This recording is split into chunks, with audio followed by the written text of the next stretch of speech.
m'appelle Hang. Je travaille pour Batik depuis septembre 2010 en tant qu'assistant du projet. Ça fait déjà presque 4 ans que je suis là et avec tout changement de représentants du pays, Yannick, Stéphanie et maintenant Nicolas. Je suis toujours très contente de travailler au sein de Batik International avec des projets comme minorité ethnique, Aragan, Destine, avec l'université et le village de la Sorat Fouk et aussi le programme Mobilasie depuis 12 ans. Hello everyone, I'm Mai Anh, a new activity coordinator for Phụ Nữ project in northern Vietnam. I'm very happy to join the project. I will work with CDI and RED as a two partners to coordinate this project for migrant workers in industrial zones. I am very interested in women and gender issues. I have 2 sons, one in the Netherlands, and he's Mino, 7-year-old, and Kudo is my second son. I hope that I can contribute to Batik International and the successful project activity. Bonjour à tous, je m'appelle je suis comptable du projet de Phụ Nữ.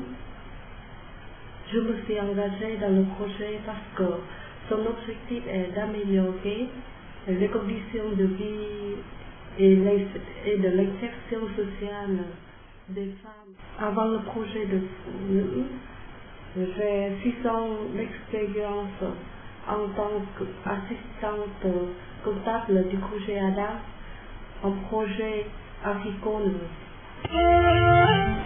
Bonjour à tous, je suis Elia, je suis en stage chez Batik depuis janvier 2014, stage que j'effectue dans le cadre de ma 2e année de master en management de projet à l'université ici à Maurice. J'ai choisi d'intégrer Batik International parce que d'abord je suis particulièrement sensible à l'approche genre avec le projet Phụ Nữ. Également, je trouve que le rapprochement avec le monde de l'entreprise de Batik International et particulièrement de l'antenne Vietnam est une approche innovante et pertinente pour une ONG. En parallèle, dans le cadre de mon master ici, je travaille aussi sur un projet de sensibilisation à la pollution dans la baie d'Along. Bonjour à tous, je m'appelle Nicolas Oudry, j'ai 30 ans et je suis responsable pays Vietnam pour Batik International. J'ai rejoint l'antenne il y a à peu près 8 mois, avec comme mission principale de poursuivre le travail de fond qui avait été développé depuis 2002 et amorcer de nouveaux projets, notamment vers le monde de l'entreprise. La raison principale pour laquelle j'ai rejoint Batik, je pense que c'est le positionnement particulier de notre organisation, qui de plus en plus est à mi-chemin entre le monde traditionnel du développement et puis le secteur privé, et notamment les entreprises. Voilà, c'est à mon sens un positionnement qui a du sens. Je pense qu'on a tout intérêt à associer davantage le secteur privé aux actions de développement. Voilà, donc c'était un des éléments qui était présent dans ma feuille de route et qui m'a donné envie de rejoindre Batik. Donc en l'occurrence la variété des acteurs avec lesquels j'ai travaillé, la variété des missions que je vais pouvoir conduire au quotidien. J'ai une équipe de 4 personnes ici, dont 3 Vietnamiennes pour être exact. J'espère que vous êtes en train de passer une très bonne assemblée générale. In Vietnam, the fast economic growth leading to industrial migration, especially women, and they face difficulties from housing, accessing to health, especially reproductive health, isolation. So Phụ Nữ project try to provide training and raising awareness by setting up women's clubs to voice about their issues and exchange, having working groups with resources persons, housing improvement for women, and we will have sharing of project best practices in the provinces. We will target direct beneficiary of around 900 women, 60 resource persons, 40 landlords, and the companies. We have 3 partners in this project, including Batik International, Center for Development of Integration CDI, and RED, in which Batik is leading in coordination of projects. CDI working in Hai Duong province and RED is working in Vĩnh province. The process will last 3 years.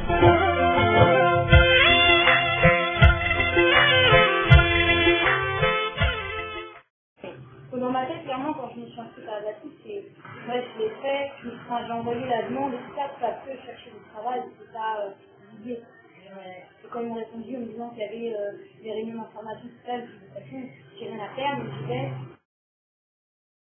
Les designers, au début c'était super dur parce que c'est une boîte qui est complètement vietnamienne et les gens parlent vietnamien ou anglais, je ne pouvais pas comprendre. Heureusement que ma boîte elle parlait un peu français, même très bien français. Et en fait, au bout de 6 mois du stage, ça s'est super bien passé. Du coup, on s'est dit qu'on allait prolonger de 6 mois en plus. Puis encore 6 mois, puis encore 6 mois, puis je suis restée presque 3 ans. Et en fait, après, je me suis fait licencier. C'était la crise, hein. Au Vietnam, comme ils disent, j'adore. Et pour moi, je me voyais rester des années, quoi. C'était vraiment bien, j'avais des responsabilités. J'étais en charge de tout, quoi. Bien graphisme, design, la communication avec les clients, avec les artisans, tout. Photographie, tout. Du coup, c'est incroyable. J'avais 23 ans, c'est quand même fou. Tout ce que j'ai pu apprendre en si peu de temps, j'ai ça, pas tout m'a laissé faire. À ce moment-là, j'étais avec Ken, mon associé aujourd'hui, qui travaillait avec moi là-bas. Et qui m'a dit, non mais Marie, moi je sais pas plus tard. C'est trop bête. Allez bien, on se lance. On avait déjà quelques clients en finance à côté. Et du coup, on a commencé comme ça. Et en fait, le jour où j'ai pris mon contrat à l'UNICEF, j'ai ouvert ma boutique. Et pourquoi tu avais eu envie de réaccueillir des stagiaires en imagine? En fait, j'ai envie de rendre l'appareil. Moi, je trouve que c'est un programme qui est vraiment cool, quoi. Et là, ça fait plein de choses. Enfin, moi, personnellement, il m'a apporté la vie d'une vie, quoi. Et non, moi, je trouve que c'est une expérience de malade. Et du coup, il faut que je renvoie l'appareil et il faut que je prenne les stagiaires et qu'on crée un échange, parce que c'est pas sympa, c'est pas financièrement, c'est pas trop gros. Je sais pas, il y a un échange qui se fait. J'espère leur apporter beaucoup et j'espère que aussi leur apporter beaucoup. Ça, je trouve ça super. Moi, si je peux continuer ça, les gens, je le ferai. Je me demanderais, pour moi, c'est pour la vie. Non, j'espère pas. Mais non, j'aimerais bien un jour avoir une boutique ailleurs, dans un autre pays, pourquoi pas en France si je peux.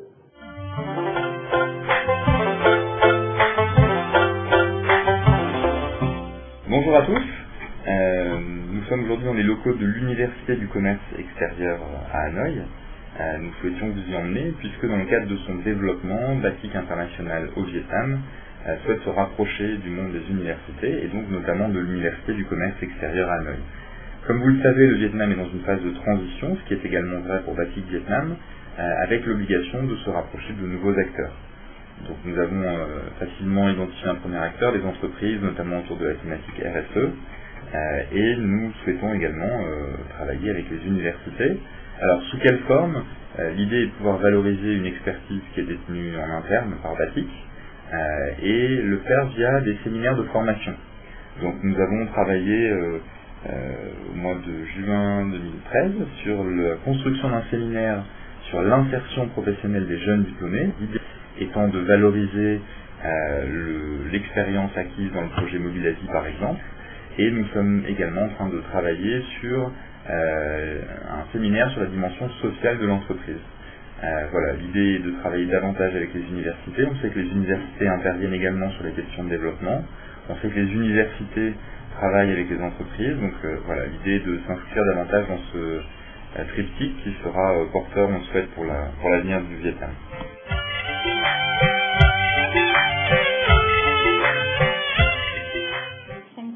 6 ans qu'on a travaillé ensemble. Au début, c'est qu'on est intéressé par les recrutements des stagiaires. On a eu des profils très intéressants. Après, c'est Isabelle qui nous a parlé du projet de Hazin, donc ça nous intéresse énormément parce que dans le tourisme responsable, parce que, bon, avec mes associés, on souhaite bien depuis le début de ne pas, quand on travaille dans le tourisme, mais voilà, on apporte aussi notre contribution et on trouve, voilà, c'est super important de faire des tourismes responsables. Après qu'on a travaillé sur un deuxième projet sur la propreté de la baie d'Alain, qui est un projet que nous et nos clients qui sont super intéressés. C'est vrai que initialement, je ne suis pas très intéressée par ce projet-là, parce que passe d'une taille assez rapidement, une petite structure, 10 personnes, maintenant on est à 220. Et donc, ressources humaines, c'est un domaine que nous, on maîtrise pas très bien. On n'a pas encore vraiment un directeur ressources humaines. Donc voilà, ça tombe super bien. Et on passe à une taille que la gestion de ressources humaines, tout ce qui est les procédures, établir les constats et tout ça, c'est l'accompagnement de notre équipe mission management. Managers sont super importants. Voilà, c'est un peu loin de notre domaine. Après, je suis convaincue parce que ça fait partie des responsabilités sociales. On n'a jamais travaillé avec les NGO jusqu'à maintenant. Le Baltic reste le seul et le premier, et jusqu'à maintenant, c'est une NGO que on trouve très bien, petit mais très réactif, très professionnel. La confiance, je pense, c'est ce qui compte le plus, la confiance.